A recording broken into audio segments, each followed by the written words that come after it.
So, I think people are going to start to think my channel's rants about games on Battle.net now, but this isn't really a rant as much as it is summing up how nervous Black Ops 4 is making me.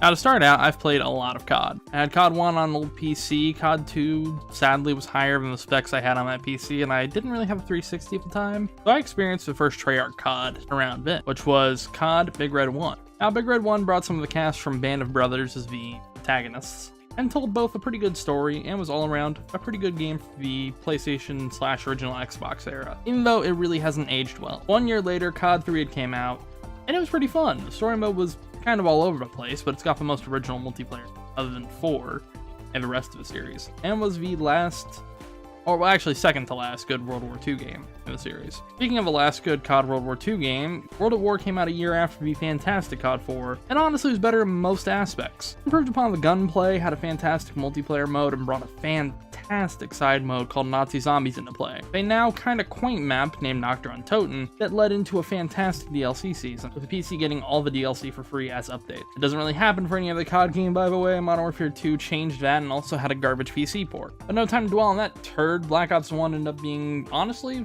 fullest package of a CoD game until Black Ops 3. Fantastic campaign, 2 main zombies maps at launch, a top-down Smash TV-like shooter, a multiplayer mode that was fun as hell, wager matches that are both fun, and, when you're playing the high roller mode, a very risky challenge. And it had some great DLC maps, sans Shangri-La, and told a fantastic story. With the next CoD game, it was Black Ops 2, that was a solid game. However, and I'm gonna be fair with this, most of the zombies maps were awful. Transit was a total shit show, Buried sucked, Die Rise was A at best. However, Dawn of the Dead was fantastic, and the final map of the season, Origins, was really good. Those two were directed by the current head of Treyarch Zombies, Jason Blundell. Blundell also directed the campaign of Black Ops 3, and this is where everything kind of falls apart a bit. While I think Black Ops 3 has fantastic mechanics, fun co-op, and if you play on PC, amazing custom zombies map community. The rest of the game is iffy. Now don't get me wrong, I don't mind the advanced movement used in Advanced Warfare, Black Ops 3, or Infinite Warfare. Don't get me wrong, I don't think it fits in CoD really, but it's a fine concept. In Advanced Warfare, I think, honestly, it worked way better than it did in Black Ops 3. Advanced Warfare had 4-way dashing, double jumping, ground slamming. Black Ops 3, on the other hand, has a jetpack and wall running. Wall running is cool as hell, sure, but the jetpack is kind of a wimpy turd that gives out too fast in my eyes. Now, I'll give Black Ops 3 no more shit for a little while. Let's talk about my worries for Black Ops 4.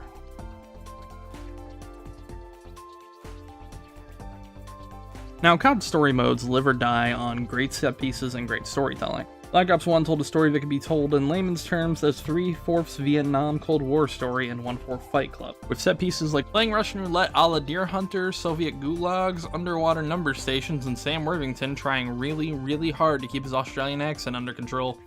You fucking son of a bitch! Next! Black Ops 2 doubled up on crazy and told 2 different but connecting stories. One in the 1980s telling the story of Sam Worthington, a former Batman actor who replaced dead hairs for some reason, and a non-vet screwing over the future using pistols, grenades, Manuel Noriega, and the Mujahideen. The second story is set in the ever-approaching year of 2025, with Sam Worthington's bastard child trying desperately to either fix his dad and crazy non-vet caretaker's massive fuck-ups, or let his former caretaker get murdered by the leader of a cult of personality whose future was the one getting butt-fucked in the 80s. Black Ops 3 was a total mess. Co-op was again fun, but the story jumps around from being cool as hell to being a tonal and inconsistent mess. The plot was so hard to follow at times that I feel sorry for anyone who had to put the Wikia pages together. They had a thankless job. Now, Treyarch decided to remove the narrative portion of Black Ops 4, instead deciding to do missions for specialists you play as in multiplayer. It might be a good idea, but honestly, I don't really care about these people yet. Of course, who knows once we get into the story, but it's a little too late to change the narrative now. It's kind of a shame. I mean, I know there isn't much from the terminals in Black Ops 3 to really set up a story for Black Ops 4, but that's never really stopped Treyarch before. In Black Ops 1, there was an entire plotline from the intel that sent Mason, Hudson, and Weaver on the run from the CIA. It was almost entirely abandoned with Black Ops 2, with the sole exception that Weaver hasn't been seen at all since the end of the first game. Now, I hope these missions, I hope there's a good bit of these missions, and there's a lot of them over time with added DLC to tell a story, but that's also not the only problem with Black Ops 4 either.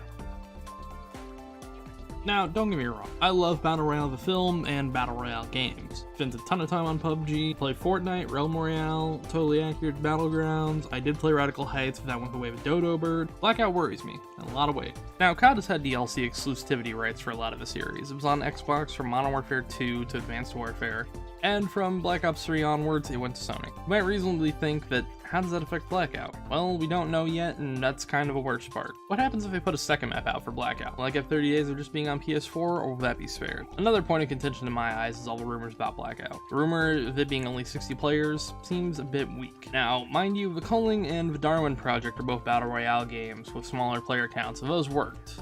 Well, until the Culling just tried to kind of club PUBG. Could Black Ops 4 work well with 60? Maybe, but I don't really think such a strange number is the best. 100 is the gold standard. PUBG and Fortnite found its sweet spot of players for a fun match even with small maps like Fortnite and the Sonok map for PUBG. Now, the map is going to be a decent size, with it being roughly 1,500 times the size of Nuketown, and that's roughly the size of Fortnite's map and Sonok from PUBG. I think it's a decent enough size for 60 offensive player cap, but I'd prefer more. Now, Blackout isn't the only multiplayer mode that's in Black Ops 4, however, but by virtue of not having any footage, it's the most interesting. Now, I've played pretty much every CoD since 2 Big Red 1. I've been with it since the best and the worst. Now, I will admit I'm not a high-level player, far from it, but I think I've got a good sense of when I'm having fun, and the footage for Black Ops 4 doesn't really look fun to me. Now, I'm sure once I get my hands on the beta for Black Ops 4, I'm sure I'll have at least a fun time during it, but outside of a healing feature, which is something I kind of love from what I've seen so far, I don't see much for me there, and it's kind of a shame.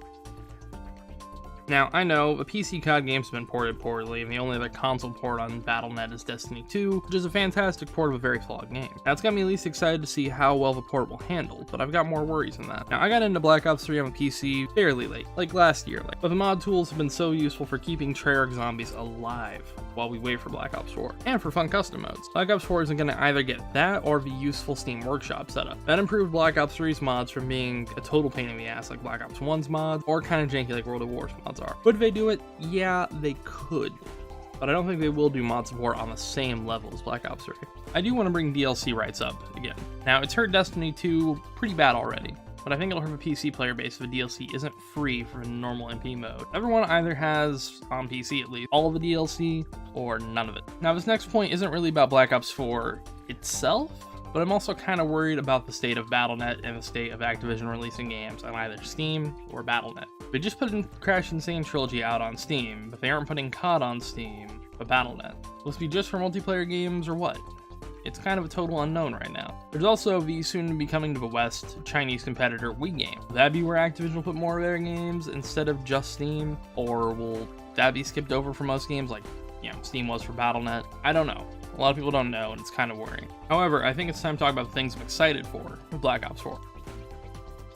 Now, it's time to be more positive with this video. I was a lot more negative in my Destiny 2 rant, and I still stand by those points I made, but I want to inject a little bit more positivity into this one. With Black Ops 4, I'm still excited for it. While I dogged on it at the start a little bit, I'm interested in the little narrative stories for specialists. I think it's a fun way to make multiplayer interesting. It reminds me of the first Titanfall, where you played with story mode as a basic grunt, while this war was happening around you, and there was a narrative going on. I think that was interesting, and I think this is kind of interesting in the same way. I have the game launching with 3 zombies maps, 2 in a new timeline, and a remake of Mob of the Dead that uses the old crew to finish up some narrative stuff in the original timeline.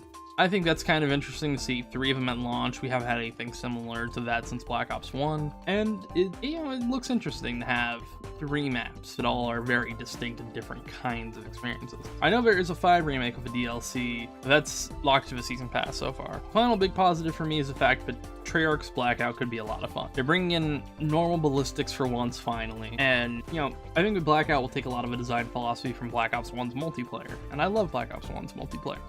I think they'll take a lot of that from the structure of Blackout's map.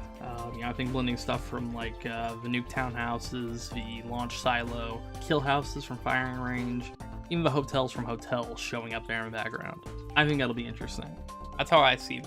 Now, will I buy the game after complaining for however long is right around the screen right now? Yeah, yes I will. I'm not as excited as I was for Black Ops 1, 2, or 3. That kind of makes me sad, but I'm still picking it up. So if you plan on picking it up, please leave a comment down below. I'd love to have people to group up with for Blackout. If you liked this, hit the little like button. If you want to see more of this stuff, hit subscribe. I'm going to be putting out some more videos in the next month. So yeah, take it easy, everybody.